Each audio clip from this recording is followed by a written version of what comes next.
Carta de Paulo a Timóteo, segunda carta, capítulo 3, a partir do versículo 16. Estão me ouvindo normal? Amém? Eu não estou me ouvindo, mas amém. A segunda carta de Paulo, capítulo 3, a partir do versículo 16, fala o seguinte: toda a Escritura é divinamente inspirada e proveitosa para ensinar, para repreender, para corrigir e para instruir em justiça e graça, a fim de que o homem de Deus seja perfeito e perfeitamente preparado para toda boa obra. Vamos fechar os olhos, vamos pedir para que Deus, mais uma vez, fale conosco. Senhor Jesus, nós estamos aqui, meu Pai, reunidos na Tua presença para ouvirmos o Senhor falar conosco. Meu Pai, nós agradecemos ao Senhor por tudo, em o nome de Jesus. Amém. Queridos, o tema do nosso culto é... Fugiu da cabeça agora. Qual que é o tema do culto, irmãos? Me ajudem. Vamos lá, 1, 2, 3... Amém. Renovados pela palavra. Então eu quero trazer para vocês um pouco de exposição para que nós entendamos porque nós acreditamos na Bíblia. Se alguém perguntar para você e perguntar por que você acredita na Bíblia? Um dia eu ouvi uma amiga de trabalho falando: a Bíblia é um livro velho e é um livro escrito, nas palavras dela, por pessoas ignorantes, por pessoas que não estudaram, é a palavra dela. Mas será que é isso mesmo? A gente vai entender hoje porque nós acreditamos na Bíblia. E eu vou falar que a Bíblia, ela, ao longo da história, sofreu perseguição. E qual o poder desta palavra em nossas vidas, quando nós temos contato com ela. A gente pode ver que, vira e mexe, a palavra do Senhor é atacada. Por último, a gente viu um grande pastor, bem conhecido da internet, dizendo que a palavra de Deus precisa ser atualizada e precisa ser revisada. Mas será que a Bíblia precisa de alguma atualização para ela continuar falando conosco nos dias atuais, ou que foi escrito e selado pelo Espírito Santo é o suficiente para nós? Irmãos, acredito que ninguém aqui entre nós, e nem quem está em casa, vai discordar de mim quando eu falo que a Bíblia é a palavra de Deus. Onde está a palavra de Deus, lá está Deus. É por isso que nós, cristãos evangélicos, por isso que nós, todas as vezes que nós nos reunimos para cultuar ao Senhor, existe a pregação do Evangelho, existe a exposição da palavra, e nós dizemos: Deus está aqui. E a maior prova de que Deus está em nosso meio é que a palavra dele está sendo pregada. Então, aonde a palavra de Deus é pregada, aonde a palavra de Deus é exposta, lá está Deus. Queridos, é impossível dissociar Deus da palavra ou vice-versa. É impossível alguém dissociar o Deus da palavra dele. Se alguém despreza o que o Senhor disse, essa pessoa está desprezando o próprio Deus. Pois o Senhor Jesus falou: aquele que é meu, ouve as minhas palavras. Então, quando alguém despreza tudo isso aqui que está escrito, quando alguém produz escândalo, essa pessoa está desprezando a palavra de Deus. Amém? Porque é impossível dizer: Deus, eu aceito o Senhor, mas eu não aceito a tua palavra. Hoje em dia, nessa sociedade tão secularizada, igrejas secularizadas, muitos cristãos estão se comportando desta maneira. Eles dizem: eu quero Deus, eu quero Jesus, mas eu não quero as regras de Deus. Eu não quero a lei de Deus. Ora, se alguém não quer a regra de Deus, essa pessoa não quer o próprio Deus. Por exemplo, um tema que está bastante em voga hoje, a questão do aborto. A gente viu que a Argentina liberou até para a 14ª semana, e muitos cristãos dizendo que concordam com isso. Uma pessoa que concorda com a prática do aborto, em qualquer situação, ela está dizendo, eu quero Deus, mas eu não quero os princípios de Deus. Amém? Vocês me entendem? Sim ou não? Porque é impossível dissociar o Deus da sua palavra. Se alguém despreza a palavra de Deus, ela está desprezando o próprio Deus. Se alguém despreza as regras do Senhor, a lei do Senhor, que é boa, está desprezando o próprio Senhor. Por exemplo, se o pastor prega aqui, e alguém diz, eu não estou nem aí para a palavra desse pastor, mas eu amo o pastor, mas eu não quero ouvir a palavra dele. Ou seja, você não ama o pastor. Quando a gente ama, a gente quer ouvir, a gente guarda o conselho.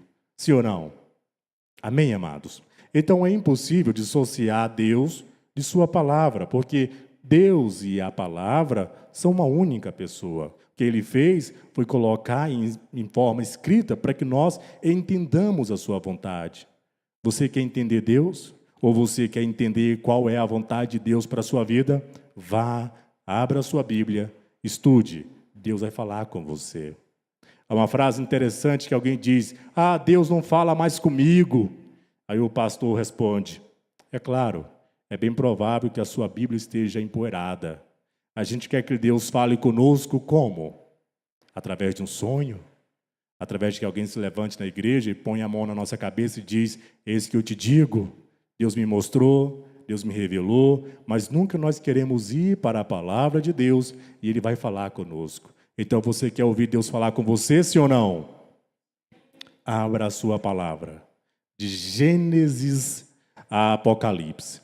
É Deus falando. Aleluia. É através dela, amados, que nós encontramos conhecimento sobre a vontade do Senhor para a humanidade. Tudo o que Deus quer para o homem já foi revelado. Já foi trazido para nós. Nós não precisamos de novas revelações. Eu me assusto muito quando eu vejo alguém dizendo, olha, agora eu tenho uma nova revelação da palavra. Já viu essas novas igrejas que estão surgindo? Elas parecem que querem desprezar tudo aquilo que foi construído ao longo da história, como se agora elas fossem a grande revelação, uma nova visão da palavra. Nós não precisamos de novas revelações. Nós não precisamos de líderes que têm novas visões. Nós precisamos de líderes, nós precisamos de igrejas, nós precisamos de cristãos que tenham no coração a palavra do Senhor, como diz o salmista Davi, eu escondi a tua palavra em meu coração, para eu não pecar contra ti, Senhor. Lâmpada para os meus pés e luz para o meu caminho, é a tua palavra, Senhor. Como o jovem vai guardar o seu caminho, andando de acordo com a palavra de Deus?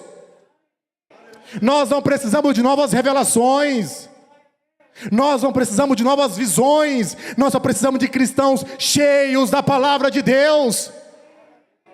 Homens cheios da palavra de Deus serão bons pais.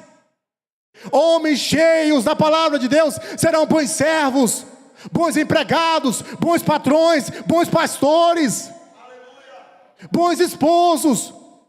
É por isso que eu digo sempre para uma moça que é jovem, antes de casar, eu digo, procure alguém cheio da palavra de Deus para casar com você. Diz um grande pregador chamado John Piper, que um homem cheio da palavra de Deus nunca vai olhar para uma mulher como se ela fosse um objeto. Amém? É através dela que nós sabemos o que Deus quer para a humanidade. Este livro, irmãos, ele tem algumas curiosidades. Este livro tem 40 pessoas que escreveram ele. Foi escrito em um período de aproximadamente 1.500 anos. Em aproximadamente 1.500 anos, a Bíblia levou para ser escrita.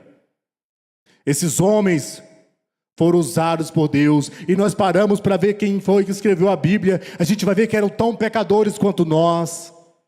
Olha para Davi, escreveu boa parte dos salmos. Davi foi um adúltero.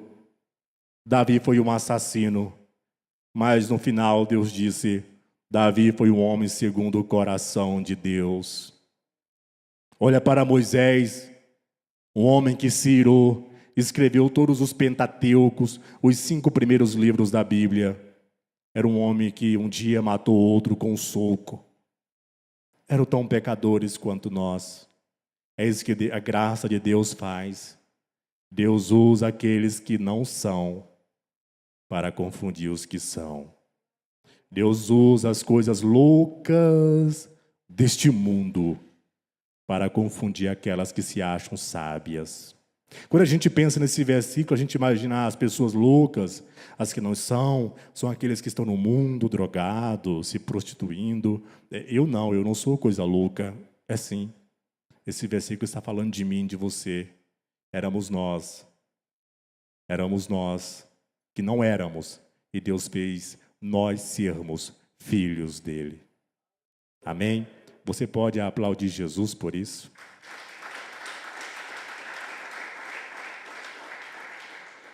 Olha, esses homens foram usados por Deus para registrar de modo infalível todo o conteúdo da revelação divina. Há algum erro na Bíblia?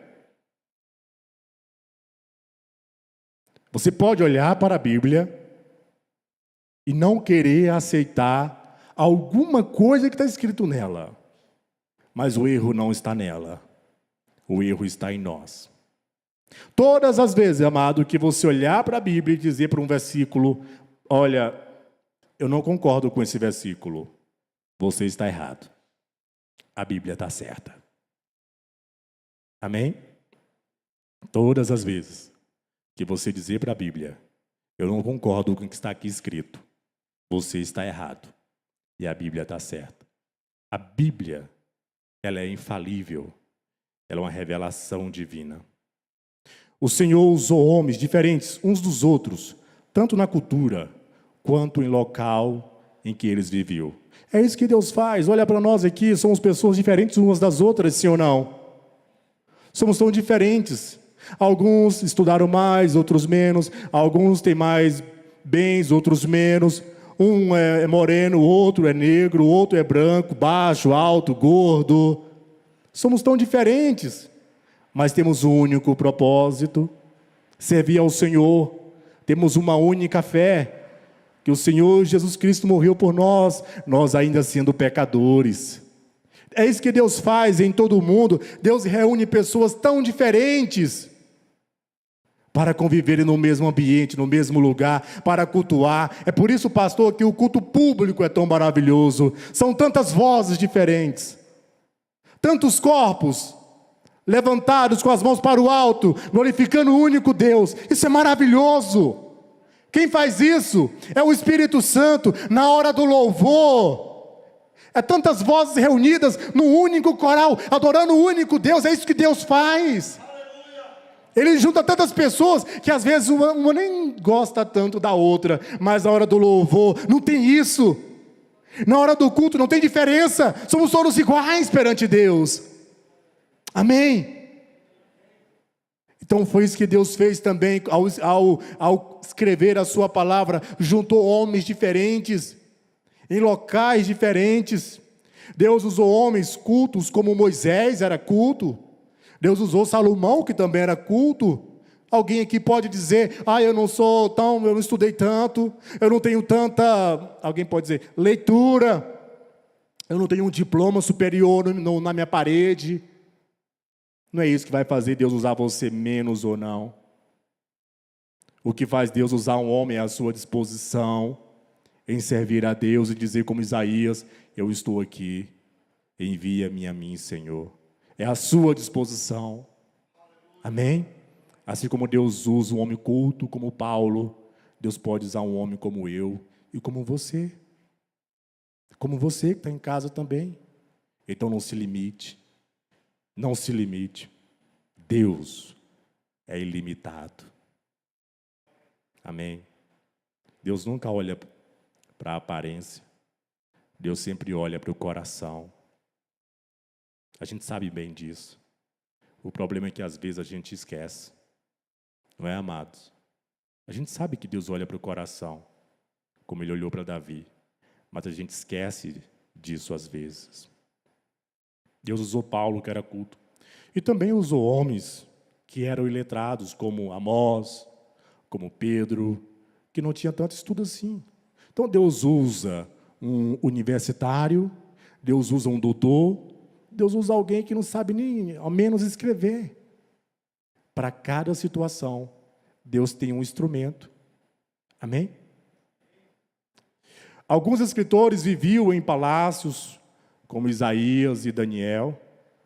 Esses homens escreveram para diferentes pessoas, em diferentes épocas e linguagens, mas com concordância e harmonia entre os textos escritos. Isso porque Deus usou homens para escrever. Olha bem, eu disse para você que Deus usou quantos homens para escrever a Bíblia?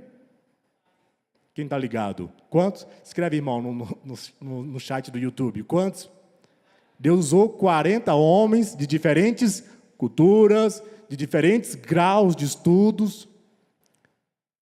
E se você pega toda a Bíblia, todos os livros da Bíblia, todos têm harmonia entre si. Nenhum deles se contradizem. Em diferentes épocas, lugares, homens que não tiveram nenhum contato, alguns deles não tiveram nenhum contato com os outros. E Deus usou esses homens para escrever a Bíblia. E a gente pega toda ela e não tem um erro de contradição nela.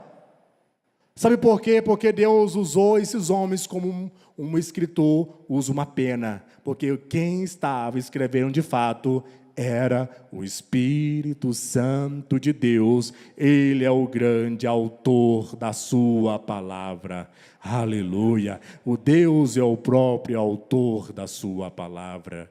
Eu não sei aqui, a gente hoje em dia não tem mais esse costume de ter diário. Hoje nossos diários são as redes sociais, mas antigamente, principalmente mulheres, tinham diários, escrevia tudo no seu diário, né, o que acontecia. Imagina a Bíblia como um grande diário de Deus. Deus registrou tudo, tanto o passado quanto o presente. E aquilo que vai acontecer, está tudo escrito.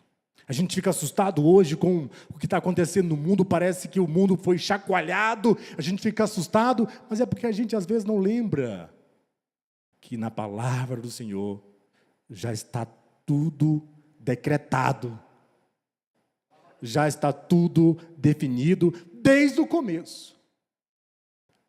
Deus já definiu tudo. Então, querido, por mais que você tenha medo, porque o medo em até determinado ponto é natural, creia em Deus, confie em Deus, porque Ele já decretou tudo, nada está fora do controle dEle. Quer saber o que vai acontecer? Olhe para a palavra de Deus. Um grande pastor chamado Billy Graham, ele disse um dia, olha, eu sei como vai terminar o mundo, e vai terminar bem. Eu li a última página do livro, está tudo escrito. Deus está no controle. Esse é o nosso consolo. Deus está no controle, aleluia, da história, dos governos e de nossas vidas. Deus está no seu controle.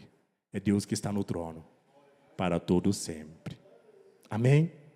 Então a Bíblia não tem contradição entre os versículos. Esses homens escreveram eram diferentes pessoas, em diferentes lugares, épocas, em diferentes linguagens, e a Bíblia tem uma harmonia entre elas e o texto. Isso porque Deus usou homens para escrever, mas a autoria inquestionável é do Espírito Santo. A Bíblia é absoluta e possui toda a autoridade entre nós.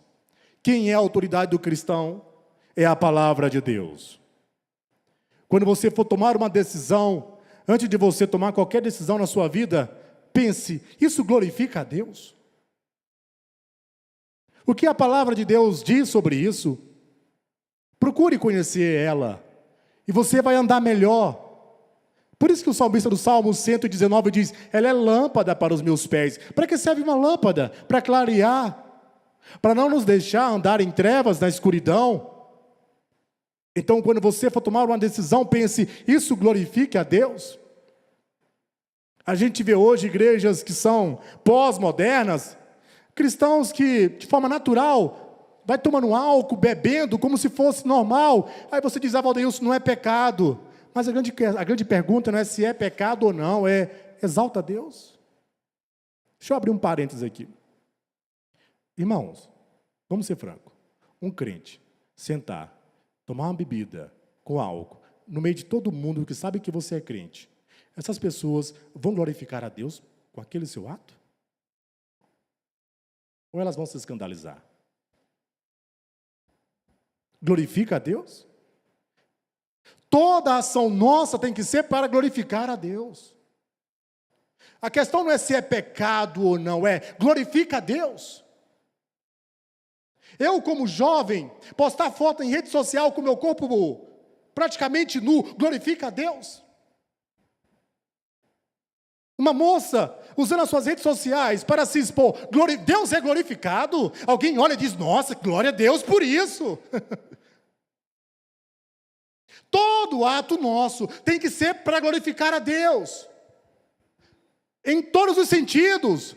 Nós não adoramos a Deus, nós não glorificamos a Deus só quando estamos no culto. Nossa vida é uma adoração diária. Nossa vida, nossa prática, nossas palavras, tudo que nós fazemos, os nossos negócios, quem é patrão, quem é empregado, tem que glorificar a Deus em suas atitudes. Mas como eu vou saber que eu glorifico a Deus se eu não conhecer a sua palavra? Amém, queridos?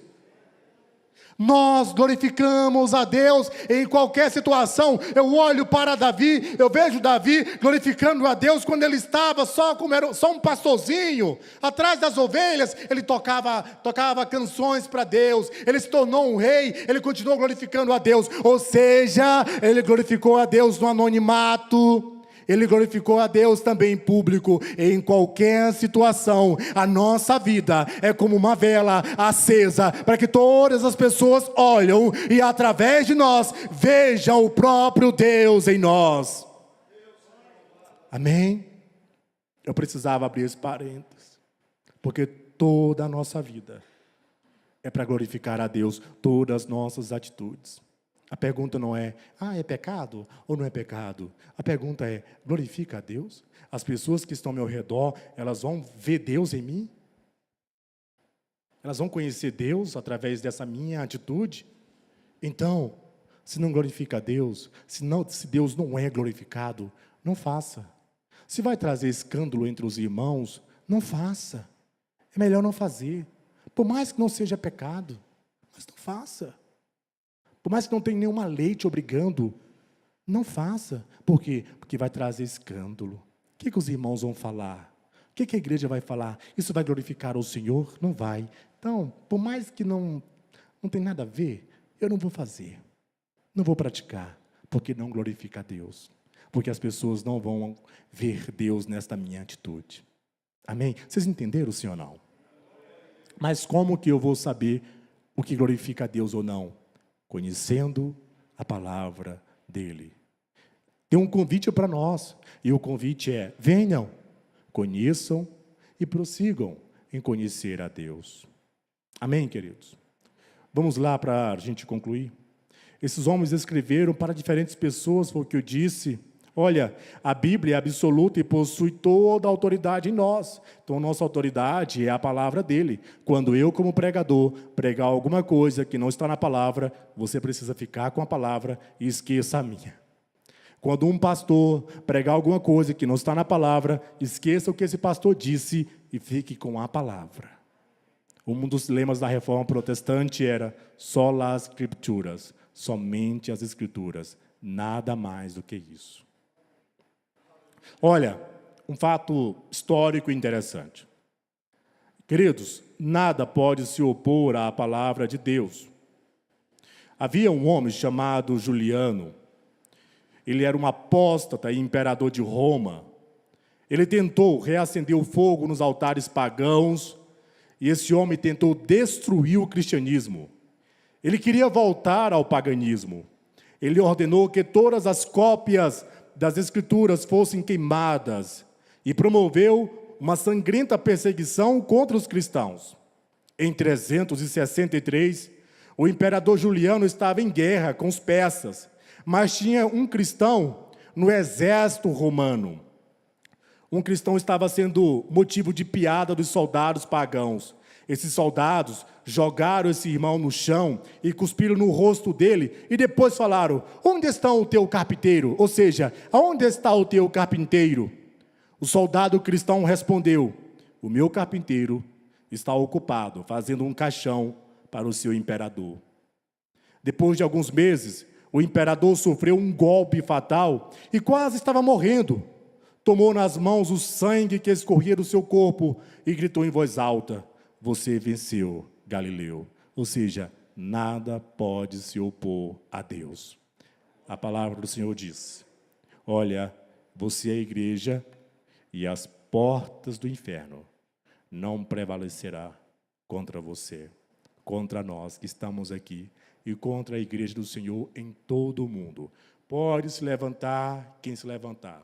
A gente fica com medo, né? Tipo, vai levantar um governo comunista, vai levantar um governo de esquerda, vai levantar um governo de extrema direita, extrema esquerda. A gente fica com medo, com receio. Qual que vai ser o futuro da igreja? A gente poderia ficar com receio se a igreja dependesse de mim, dependesse do pastor, dependesse de qualquer pessoa. A igreja está fundada, firmada sobre a palavra de Deus e sobre a mão de Jesus Cristo. Nada, nenhum governo, nenhum imperador, ninguém pode se opor a ela. Ninguém pode destruir. Nós somos vivos e somos como flechas na mão do nosso Senhor. Amém? Vamos ficar de pé, em nome de Jesus. Então saia desse culto amando mais a palavra do Senhor. Eu quero te convidar a ter uma prática diária de estudo e meditação. Você vai ver como ela vai mudar você, de dentro para fora, aos poucos. A palavra de Deus vai nos moldando, vai nos transformando. Amém? Então ame a palavra do Senhor. Não a tenha só como um amuleto, mas tenha ela como regra de fé e prática para a sua vida. Vamos orar? Feche seus olhos, quero orar com você, para que Deus desperte em nosso coração esse desejo pela sua palavra.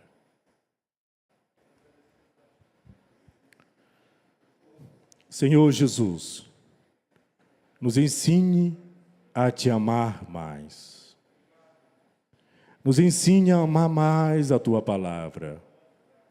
Deus, eu confesso que às vezes o tempo corrido, a pressa do dia a dia, o cansaço no final da tarde, no início da noite, às vezes quer nos roubar da tua palavra. Deus, às vezes o que nós vivemos, fazemos, nos entretemos, tem se tornado mais importante para nós do que ela. Mas desperta o nosso coração, para que possamos te amar e abraçar a tua palavra e tê-la como lâmpada para os nossos pés, e tê-la como luz para o nosso caminho. Deus, que a tua palavra se revela em nós, dia após dia. Que ela seja, Deus, como uma chama acesa, que arde em nossos corações. E que todas as vezes que nós nos sentimos amedrontados, fracos, nós possamos nos lembrar, Senhor, do que o Senhor disse em tua palavra. Oh, Senhor, nos ajude a amá-la. Nos ajude, Senhor, assim como o coça que desce das montanhas e deseja por água, e vai e bebe, que nós possamos também beber da fonte da vida, que é capaz de lavar a nossa alma, que é capaz de transformar a cultura, que é capaz de transformar a alma do homem. Deus, não existe nenhum pecador, não existe o mais vil, o mais terrível dos pecadores, que não seja capaz de ser transformado pela tua palavra. Oh Senhor, nos ajude a amá-la, nos ajude a desejá-la, nos ajude a querê-la cada vez mais. Aleluia. Nos ajude a nos apegar mais a ela, Senhor. Sim, Senhor, nos ajude a nos alimentarmos dela, como nós comemos e bebemos alimentos diários. Que a Tua palavra seja o pão que desce do céu diariamente para os nossos corações. Pois onde está a Tua palavra, está o Senhor. Bendito seja o Senhor por esse livro, por cada palavra que está escrita, por cada repreensão, por cada exortação, por cada consolação, por cada palavra de amor. Muito obrigado por tudo. Amém e amém. Aplauda o Senhor Jesus. Amém. Que Deus abençoe vocês em Cristo Jesus. Oh, aleluia, glória a Deus. Querido, ainda de pés, levante suas mãos. Vamos levantar um clamor pelas nossas famílias, em nome de Jesus. Deus falou conosco poderosamente, nos mostrando a importância da sua palavra, quanto ela é vivificante em nossas vidas. E muitas pessoas precisam que esta palavra alcance os seus corações, famílias e lares, que esses lares estejam abertos para receber a palavra do Senhor, para que haja cura, para que haja libertação nesses lares, nessas famílias. Levante suas mãos. Pai, em nome de Jesus, nós clamamos agora em favor de cada lar, cada família, pessoas que estão, ó Deus, nos acompanhando, essas famílias que estão em seus lares agora, nos acompanhando, ó Deus, pelo YouTube, ó Deus, os nossos irmãos que aqui vieram. Nós ouvimos a Tua palavra, ó Deus, o quanto ela é inerrante, ó Pai. A Tua promessa, ela é fiel, aleluia.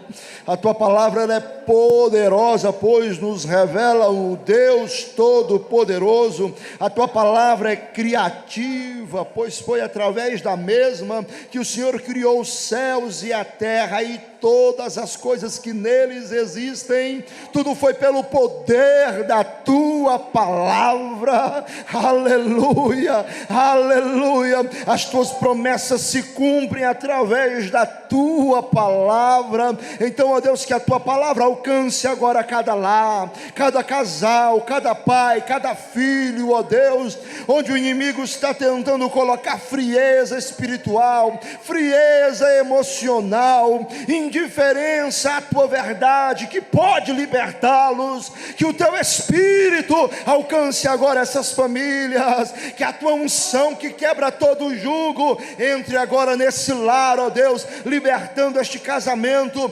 libertando este lar, ó Pai, de uma maneira poderosa e sobrenatural, e que a palavra do Senhor encontre espaço dentro deste lar, para que haja libertação. Nós abençoamos as famílias do Brasil, as famílias de todas as nações da terra, para Teu louvor e para a Tua glória, no nome de Jesus Cristo. Graças a Deus, graças a Deus. Tome os seus lugares, no nome de Jesus. Deus abençoe a todos que vieram.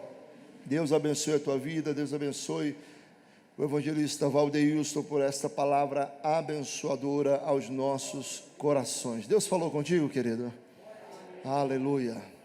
Olha, a palavra de Deus é tão importante que o maior salmo da Bíblia, todo ele, fala exatamente sobre a grandeza da palavra de Deus. Se a Bíblia não fosse importante, quando fosse mencionada em um salmo como canção, pode ter certeza, seria uma canção como as demais. Mas quando o salmo foi inspirado, o Salmo 119, por um jovem escritor, um jovem salmista. Alguns dizem que foi Davi, mas a maioria dos eruditos acreditam que foi um jovem levita, que era amante assiduamente da palavra de Deus. Ele escreveu o maior salmo da Bíblia, falando somente sobre as riquezas da palavra de Deus. Aleluia! Então é muito importante nós estarmos atentos em relação a isso. Enquanto o o evangelista Valdeilson ministrava, eu estava me lembrando aqui, os meus pais lá no Pará, eles nos acompanham, todos os cultos eles nos acompanham, irmão, todos os cultos, incrível. Domingo eu falei com ele depois do culto, ele falou: meu filho, que culto abençoado, que culto maravilhoso, eu já combinei com a sua mãe que amanhã nós vamos assistir ele de novo. Eu falei assim, é muito crente mesmo, viu? É muito crente mesmo. A irmã Ariene, lá de Mozarlândia, está nos acompanhando também pelo YouTube. Veja o quanto que a palavra de Deus está alcançando muitas vidas, né? Lá no Pará, interior de Goiás, em outros lugares, São Paulo, a palavra de Deus está alcançando lares, alcançando famílias, para a glória do seu santo nome. Amém, queridos? Eu estava vindo hoje no carro com o pastor e eu conversando, eu ouvi um fundo musical, e eu me lembrando daquele momento em que todas as igrejas foram fechadas, os templos foram fechados, e você acompanhou desde o início, aqueles primeiros vídeos que nós gravamos no Facebook, no Instagram, sabe, ficava somente eu e a esposa lá na sala de casa, e nós gravávamos ali reflexões, séries de estudo, eu ministrei uma série inteira sobre a vida de José, foram 8 estudos, e eu lembrando, e quando eu lembrei daquele fundo musical que me fez exatamente conectar com aquele momento maravilhoso que eu vivenciei, o templo fechado, os irmãos em suas casas, eu e minha esposa e minha família ali na sala, fazendo aquele culto acontecer, para que a palavra alcançasse o seu coração, eu comecei a sentir a glória de Deus, e falei: Espírito Santo, nós não paramos, nada consegue parar a tua palavra, o decreto do governo veio e fechou os templos, mas nós continuamos ministrando a tua palavra, aleluia, e de forma oficial e aperfeiçoada, hoje nós temos então essa transmissão para a glória do Senhor Jesus. Então Deus abençoe muitíssimamente todos os irmãos que têm nos acompanhado para a glória do Senhor nosso Deus. Então todas as terças-feiras estaremos aqui, tá, ministrando a palavra do Senhor. Quando não for eu ministrando, com certeza um outro servo de Deus estará ministrando também a sua verdade. Pastores convidados também aqui virão para ministrar a palavra de Deus, para com certeza Deus continuar falando ao meu e ao seu coração de uma maneira especial. Olha, domingo pela manhã, nós estaremos de volta aqui no templo, na nossa escola dominical, tá? No nome de Jesus Cristo. Nós estamos nos preparando aí para nós voltarmos à nossa escola bíblica presencial. Neste domingo ainda teremos a nossa transmissão, tá bom? Mas nós iremos programar para, se Deus quiser, ainda esse mês nós voltarmos à nossa EBD, onde Deus tem falado profundamente às nossas vidas para a glória do seu nome. Então não perca, tá? Esteja compartilhando aí esses cultos para a glória do Senhor nosso Deus.